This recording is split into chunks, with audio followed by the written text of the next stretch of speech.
हर हर महादेव। प्रिय दर्शकों, बात मिथुन राशि की, अर्थात नवंबर का महीना मिथुन राशि वालों के लिए कैसा रहने वाला है, इसी विषय पर इस वीडियो में हम विस्तार से चर्चा करेंगे।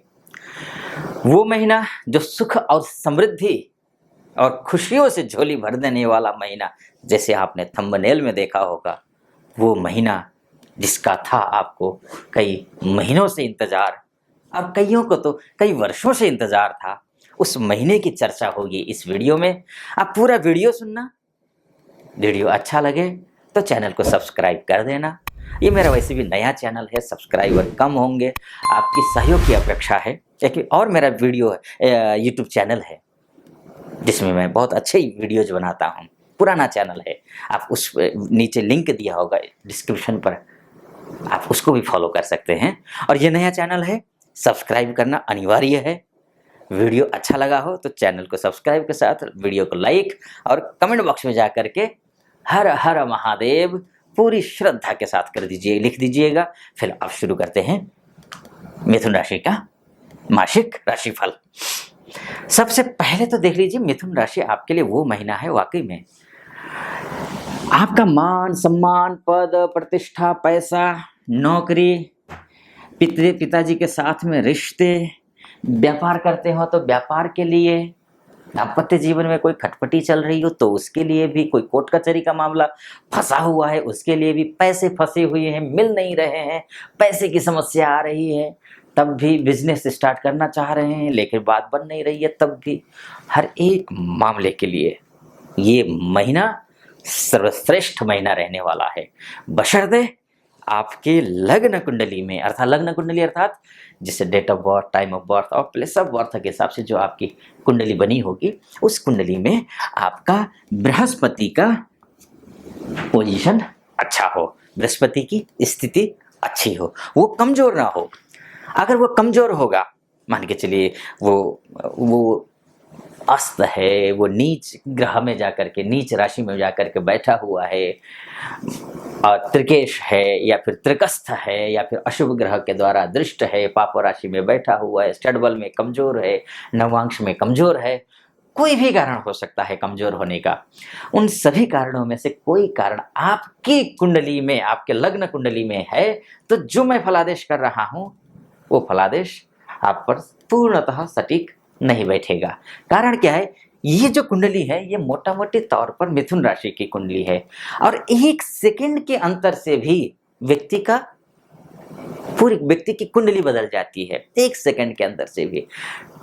तो अब ऐसे में, अब ये जो पूरे धरती पर जो 8 अरब लोग हैं, 8 अरब लोगों में से मिथुन राशि वाले जो होंगे वो कम से कम 70 करोड़ के आसपास होंगे। सबके साथ वही घटनाएं नहीं घटेंगी, लेकिन हाँ, एक अमूमन दिशा दिखाने वाला है, क्योंकि ये राशि है और राशि के हिसाब से एक दिशा दिखाने वाला महीना है ये। क्योंकि दिशा दिखाने वाला महीना की अगर बात करें, नवंबर का महीना सर्वश्रेष्ठ महीना है, बहुत अच्छा है। लग्न कुंडली में बृहस्पति अच्छा है तो हर एक चीज आप हासिल कर सकते हैं।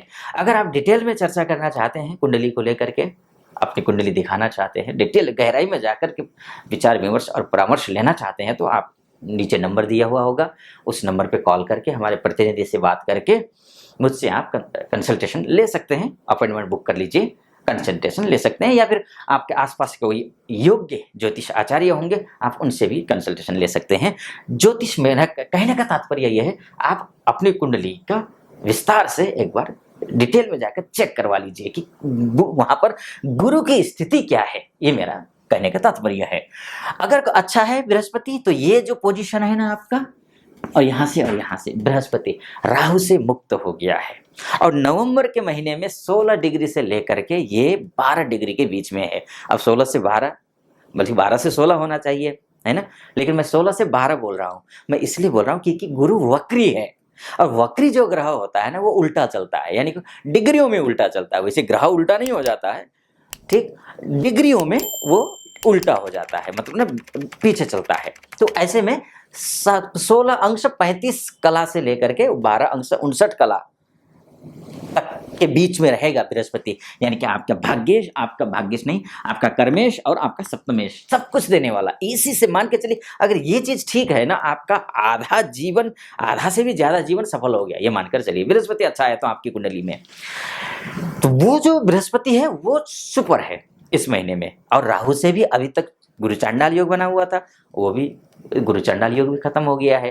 तो वैसे स्वतंत्र रूप से एकादशस्थ गुरु बहुत अच्छा फल देगा, धन का लाभ करेगा, मान का लाभ करेगा, सम्मान भी दिलाएगा। हर एक नौकरी पेशा बिजनेसमैन के लिए, लव लाइफ में जुड़े हुए हैं, दाम्पत्य जीवन में खराबी चल रही, सब कुछ बढ़िया कर देने वाला है। निश्चिंत रहे इस बात को लेकर के।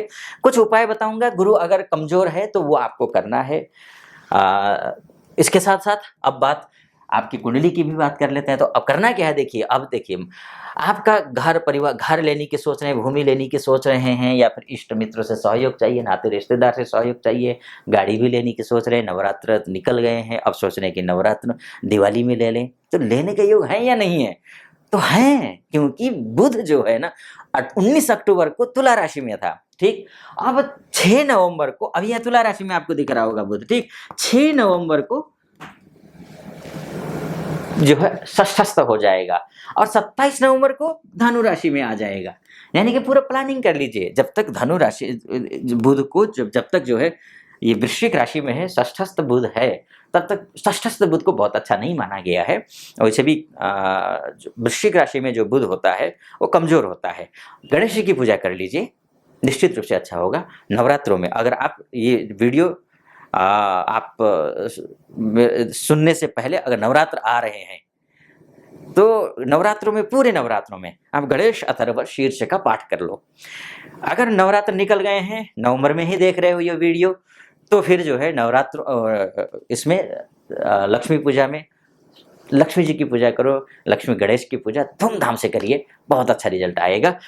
और हमेशा अगर ऐसी समस्या, बिजनेस करते हैं, प्रॉपर्टी से रिलेटेड हैं, स्वास्थ्य ठीक नहीं रहता हो, चर्म रोग से परेशान हैं आप, या फिर इष्ट मित्र साथ देते नहीं है, नाते रिश्तेदार साथ देते नहीं हैं, और काम आप करते हैं, श्रेय कोई और उठा ले जाता है, ऐसी स्थिति अगर आपकी है, तब भी आप गणेश अथर्व शीर्ष का पाठ कर सकते हैं हमेशा के लिए। अच्छा, ये बात होगी, मैंने गुरु की बात कर दी, गुरु की बात होगी, अब भाग्य की बात कर लेते हैं। अच्छा, उससे पहले सोर्स ऑफ पैसे कितने आएंगे ये देख लेते हैं।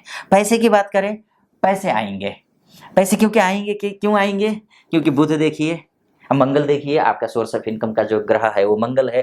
चंद्रमा की भी बात कर लेते हैं तब भी, तो मंगल जो है आपका पंचमस्थ मंगल है, अच्छा फल देने वाला है। अब मंगल क्या है स्थिति है देख लीजिए, 3 अक्टूबर से लेकर के जो है 16 नवंबर तक ये तुला राशि में है। 16 नवंबर को मंगल यहाँ पहुंच जाएंगे, षष्ठस्थ मंगल है। बुध को मैंने कहा था षष्ठस्थ बुध अच्छा नहीं होता है, लेकिन मैं मंगल के बारे में नहीं कहूंगा, मंगल का अच्छा होगा यहाँ पर, क्योंकि वो उसका अपना घर है, षष्ठ घर नहीं, वृश्चिक राशि। वृश्चिक राशि जो है वो मंगल का घर है, तो मंगल का घर है तो इसका मतलब कि मंगल का घर मतलब मंगल की राशि है। और ये यहाँ पर, और वैसे भी षष्ठस्थ मंगल जो होता है ना, अरिहंता योग बना देता है, अच्छा फल देता है, तो इसलिए यहाँ पर आपका अच्छा होने वाला है, यानी पैसा आने वाले हैं, ये मानकर चलिए। आपके पैसे की कोई कमी नहीं रहने वाली है, भरपूर पैसे आएंगे, बस सदुपयोग करना। पैसे का दुरुपयोग कर लेंगे आप, इतना भी मैं भरोसे से कह रहा हूँ। पैसे का सदुपयोग करना, जो भी पैसा आए सदुपयोग करना, क्योंकि मंगल अस्त है, और अस्त कब तक है? 21 जनवरी तक अस्त है। अब 21 जनवरी तक अस्त है, इसका मतलब पैसा तो आएगा, मंगल दे तो रहा है पैसा, लेकिन अस्त होने की वजह से पैसे तो आएंगे, लेकिन बस आएंगे, कुछ देर हाथ में रहेंगे और चले जाएंगे। तो वो पैसे का सदुपयोग करना सीखो, तो ये करना है आपको। इसके बाद जाकर के भाग्य की बात कर लेते हैं। भाग्य कितना मजबूत है?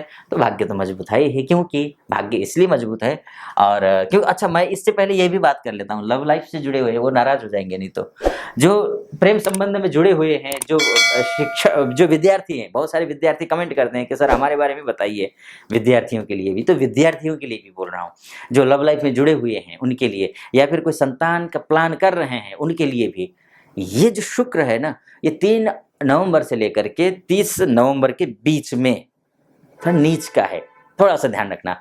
इसीलिए लक्ष्मी पूजा में है ना, धनतेरस के दिन विशेष पूजा करना।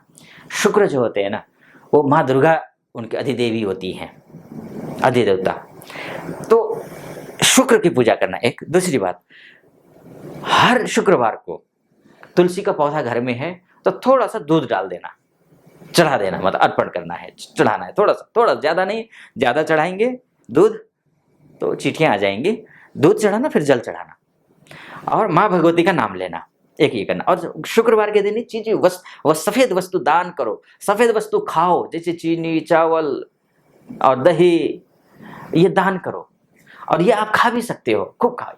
सफ़ेद कपड़ा पहन लो, ठीक, ये सब करोगे तो आपका जो नीच का जो शुक्र हुआ है ना, लव लाइफ से जुड़े हुए लोग हैं इधर उधर, सफ़ेद कपड़ा पहन लो, ये ठीक रहेगा। विद्यार्थी हैं, सफ़ेद कपड़ा पहनिए, सफ़ेद चीज़ खाइए, स्वस्थ चीज़ खाइए, अच्छी चीज़ खाइए, ताज़ी चीज़ खाइए, बासी करके मत खाओ, बाहर का जंक फूड ज़्यादा सेवन मत करो। इससे आपका हेल्थ भी ठीक रहेगा और आपके ग्रह भी ठीक हो जाएगा, ठीक है। ये सारी चीज़ें, ग्रह ठीक हो जाएगा कहने का मतलब उसका पॉजिटिव रिजल्ट आपको मिलेगा, ठीक, ये करना है। अब भाग्य की बात कर लेते हैं। अब भाग्य में देखिए, शनि आपका भाग्येश है, कर्क राशि, कर्क मिथुन लग्न राशि वालों के लिए शनि भाग्येश है। 4 नवंबर तक भाग्येश आपका वक्री है। तो वक्री ग्रह जो भाग्येश कभी वक्री नहीं होना चाहिए। वक्री ग्रह वैसे तो जो है ना चेष्टा बली होकर के उच्च का फल देते हैं, लेकिन भाग्येश वक्री ना हो तो ज्यादा बेहतर है। अब भाग्येश वक्री होने की वजह से हो क्या रहा था कि जो काम आज होना चाहिए था वो काम 10 दिन बाद टल रहा था, महीने 2 महीने बाद टल रहा था, टलता जा रहा था, जिसकी वजह से आप हर दिन हर सुबह उठते हैं, उम्मीद करते हैं कि आज तो काम होगा, लेकिन ग्रह दशाएं ऐसी चल रही थी कि काम हो नहीं रहा था। तो अब क्या करना है, अब 4 नवंबर से आपका भाग्य ठीक है, आपका भाग्येश आपका साथ देगा, यानी कि आपका भाग्य साथ देगा, जो भी काम करेंगे उसमें आपको सफलता मिलेगी, ये है। लेकिन हाँ, भाग्येश आपका शनि है, ध्यान रखना, कभी भी दीन दुखियों को परेशान मत करना, गरीबों को परेशान मत करना, अपने से निचले स्तर के लोगों को कभी परेशान मत करना, चाहे वो सामाजिक रूप से हो चाहे वो आर्थिक रूप से हो, परेशान किसी को मत करना। उनको सेवा करना, उनको अच्छा खिलाना और अच्छा बोलना, दोनों काम करना, इससे आपका भाग्य आपका और भी ज़्यादा अधिक साथ देगा। तो इस वीडियो को मैं ज़्यादा लंबा ना करते हुए यहीं पर समाप्त करता हूँ। आपको वीडियो कैसा लगा, यहाँ तक हैं सुन रहे हैं तो स्वाभाविक रूप से अच्छा ही लगा होगा, और अच्छा लगा है तो अगर चैनल सब्सक्राइब करने की आदत नहीं है तो डाल लो, तो चैनल सब्सक्राइब कर लो और वीडियो को लाइक कर देना। कमेंट बॉक्स में जाकर के मैंने कहा था ना, हर हर महादेव लिखना है या फिर ओम नमः शिवाय लिखना है, और जरूर लिखना है, ठीक। चलिए फिलहाल अनुमति दीजिए। ओम नमः शिवाय, हर हर महादेव।